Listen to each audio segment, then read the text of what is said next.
Bonjour à toutes et à tous, bienvenue dans le Mot Café en ce vendredi 24 juillet. Nouvelle émission ce matin pour parler, comme vous en avez l'habitude, de l'actualité autour de l'Olympique de Marseille. Et on sait que cette actualité en période de mercato continue de s'alimenter de jour en jour. Je vois que vous êtes encore nombreux. Merci pour votre soutien, que ce soit sur Twitch et sur YouTube. Je vois déjà par exemple District 47 qui s'est abonné à Prime, c'est son 31e mois d'abonnement. Merci beaucoup pour votre soutien, ça nous fait vraiment chaud au cœur. Et on va essayer de vous proposer toutes ces émissions durant cet été pour parler un peu de l'actualité. Comme je le disais, je vois les abonnés, les suiveurs habituels, Sauna 13 qui est à la fois sur Twitch et sur YouTube. Bien sûr, je vous salue tous ce matin. Loïc Lucio, Sauna 13, je le disais, Federer Maestro qui est là, Ninja 71.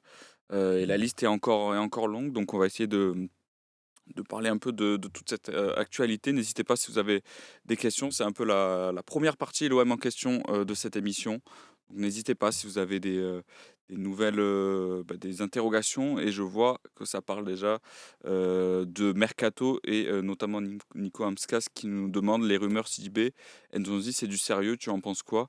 Alors pour Nzonzi, ça a été c'est une rumeur qui est fausse. Ça a été un compte qui a été hacké sur les réseaux, donc c'est une fausse rumeur. Mais concernant CDP, c'est une vraie information qui nous vient de RMC Sport, comme quoi l'OM suivrait le champion du monde 2018, qui est libre de tout contrat depuis son départ de Toulouse. Alors forcément, sur le papier, ça fait pas rêver, et je pense que beaucoup de supporters marseillais sont du même avis. Moi, c'est pas une piste qui me fait rêver tant que ça. Alors on sait que l'OM, on va le répéter tout cet été, n'a pas forcément les moyens de s'aligner sur des joueurs comme ce fut le cas dans le passé et même la saison passée. Sauf que en termes de qualité, avec Sidibé, on descend de plusieurs étages et surtout, alors je vois un commentaire, faut arrêter avec les retraités. C'est un joueur qui à Toulouse était titulaire, mais n'était pas non plus le meilleur joueur de l'équipe. Je pense qu'en défense, il y avait d'autres joueurs qui étaient beaucoup plus intéressants, que ce soit Nicolaïsen ou Cresswell. Donc forcément, Sidibé, c'est pas un joueur qui m'attire, qui est en fin de carrière, qui a 34 ans, alors qui jouait dans un rôle soit de piston, mais également de stopper dans une défense à 3. On sait déjà que Genesio, il y a de fortes chances que Genesio évolue avec une défense à 4, donc je le vois pas en défenseur central et je le vois pas non plus en latéral droit parce que je pense qu'il a plus les qualités, de vitesse, d'explosivité pour jouer dans un poste, de latéral droit, où il y a déjà Weah, où il y a le jeune, Benzaf qui a été très intéressant face à, Yamoussoukro en match amical. Donc c'est pas une piste sur laquelle, j'espère que l'OM en tout cas va se concentrer. Alors parmi les autres pistes, il y a également celle de Nakamura, le joueur de Reims qui joue en Ligue 2, qui lui pour le coup, est plus intéressant, déjà beaucoup plus jeune, il a 25 ans. Alors pareil, le montant reste un peu un frein, il est estimé à 15 millions d'euros. Mais en tout cas, l'Im-Provence nous informe hier que justement l'OM suivrait son profil. Et pour le coup, c'est un profil, là, contrairement à Sidibé, qui m'intéresse beaucoup plus, qui déjà connaît la Ligue 1. Je trouve que ça sera un des critères importants de ce mercato, recruter des joueurs qui connaissent la Ligue 1 avec des moyens limités. Il va falloir optimiser en tout cas le recrutement et justement recruter des joueurs qui connaissent ce championnat, ses particularités, son intensité physique, c'est très intéressant. Et en plus, c'est un joueur qui a réussi en Ligue 1. Alors, avant que Reims descende en Ligue 2, il sortait d'une saison à 11 buts et 2 passes décisives, qui reste assez honorable pour un offensif. Donc, pour le coup, cette piste-là m'intéresse beaucoup plus. Je vois que vous êtes aussi Geno31 qui nous dit Nakamura, c'est vraiment très bien. Alors, très bien, je n'aurais pas peut-être jusque-là, mais en tout cas, c'est une piste maligne. Et surtout, on sait que le joueur, lui, veut partir de Reims. Je comprends, je pense qu'avec la belle coupe du monde, qu'il a réalisée avec le Japon, buteur face aux Pays-Bas, lui veut découvrir un autre challenge et je pense que l'OM, lui permettrait en tout cas de passer un cap. Alors c'est un autre est-ce qu'il me demande sur YouTube: «Pour toi Loïc, à quel poste il faut recruter en priorité?»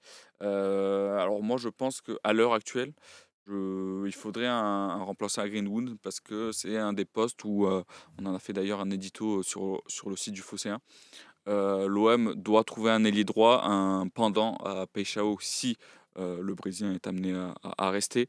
Mais, c'est ma priorité parce que, bon, au poste de latéral droit, on a Weah qui sort, d'une bonne saison. Alors ce poste, alors, même si la fin a été un peu plus compliquée, on sait que physiquement, même lui l'avait avoué en conférence de presse, il a connu quelques difficultés.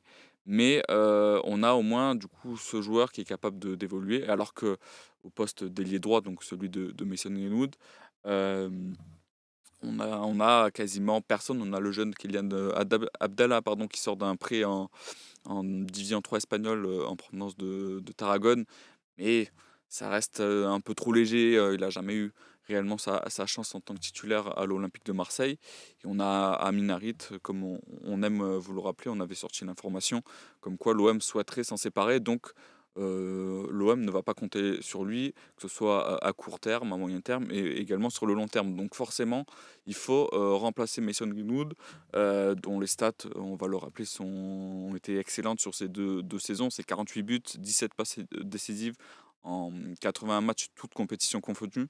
Donc forcément, ça laisse un énorme trou dans l'effectif et surtout qu'en termes de profil, on sait que Genesio, dans son 4-2-3-1, aime bien jouer avec 2 ailiers. Donc, c'est toujours intéressant, d'avoir, comme je le disais en début d'explication, un pendant de Paixão. Phil, 4700, que penses-tu de Flo Thauvin pour remplacer Mason? Je sais que le boss n'aime pas, mais toi? Alors moi, c'est toujours un joueur que j'ai apprécié, en tout cas, sous ses années à l'Olympique de Marseille.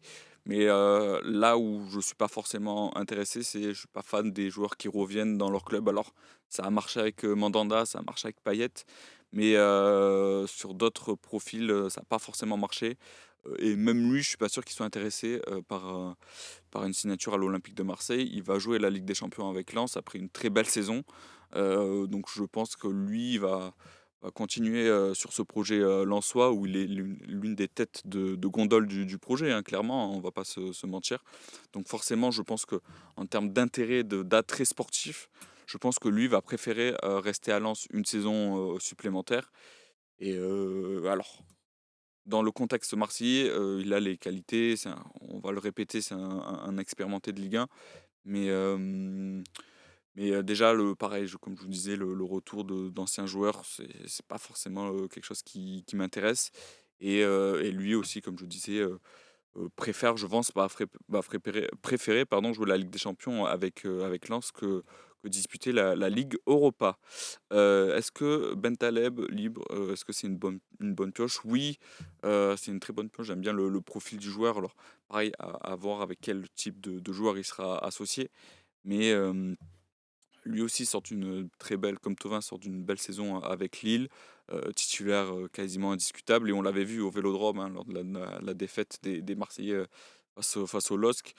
Il avait été impérial au milieu de terrain, par sa qualité technique, sa qualité de relance et même sa qualité aussi à presser, les adversaires. Donc, et il a l'avantage aussi de connaître Bruno Genesio, donc forcément, ça peut être que positif.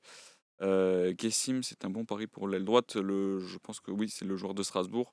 Alors, contrairement à Nakamura, un peu moins prouvé en Ligue 1, j'attends, à voir si cette saison avec, Strasbourg, il va avoir un peu plus de temps de jeu. Mais, là, ça serait plus un pari que Nakamura qui est lui un joueur beaucoup plus confirmé et on a vu vraiment ses qualités, à Reims, ce qui est moins le cas de Gessim. Alors, on va prendre d'autres commentaires.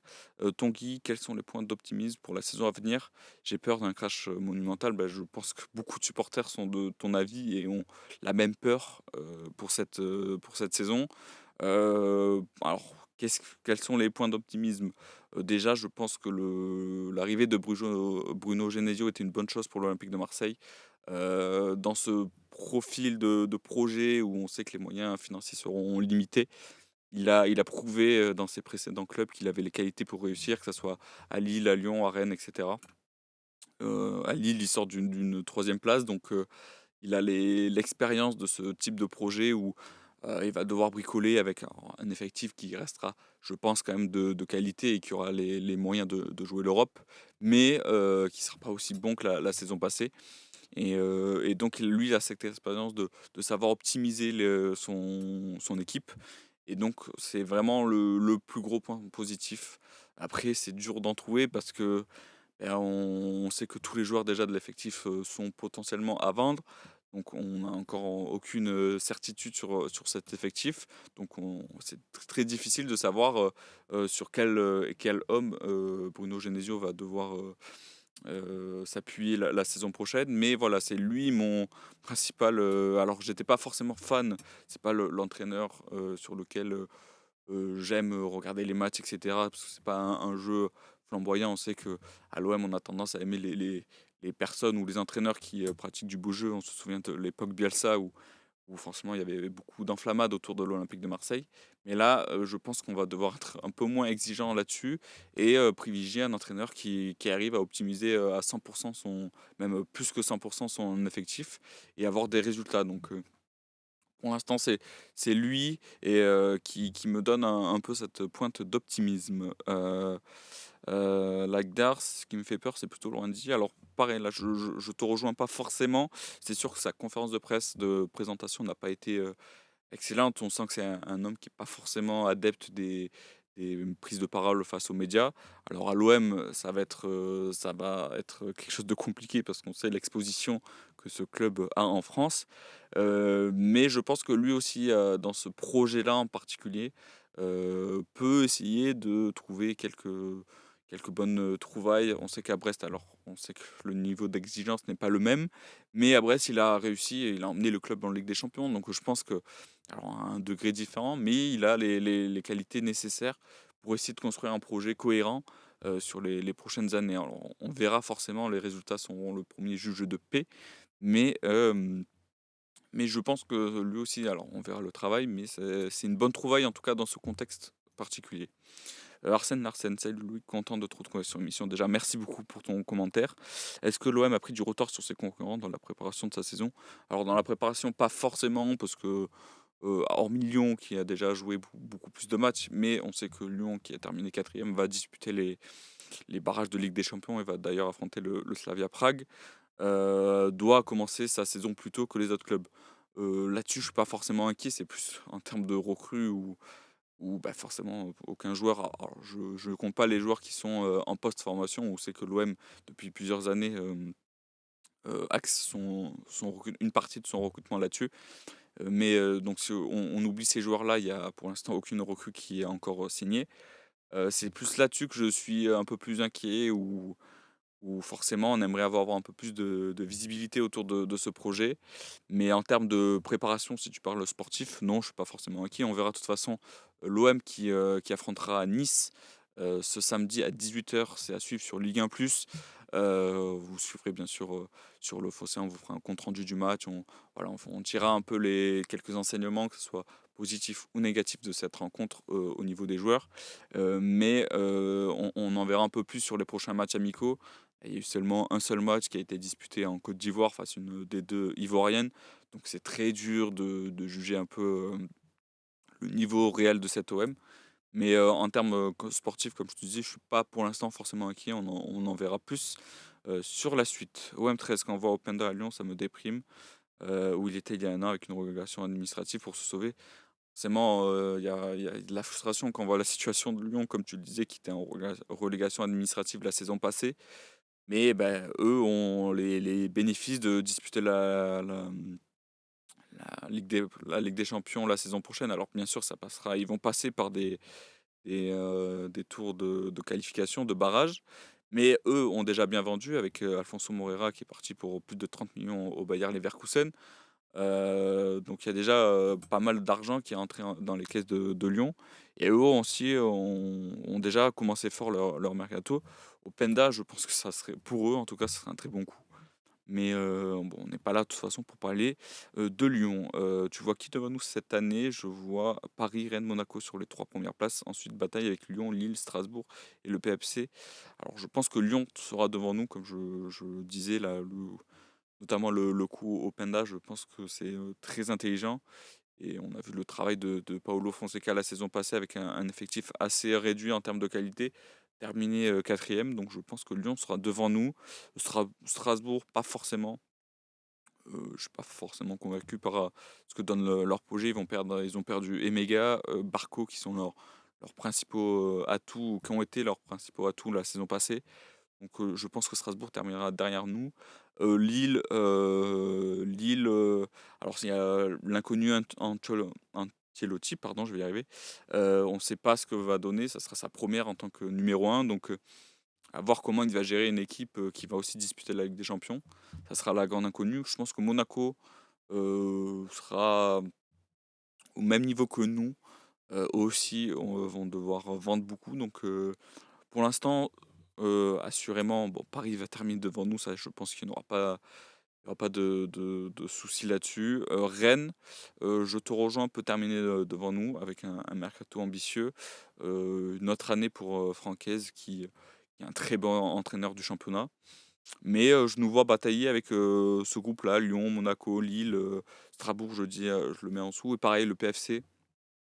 À voir ce que ça va donner avec, Liam Rosenior. Alors forcément, le mercato du PFC est très intéressant, mais on connaît les moyens, derrière le club parisien.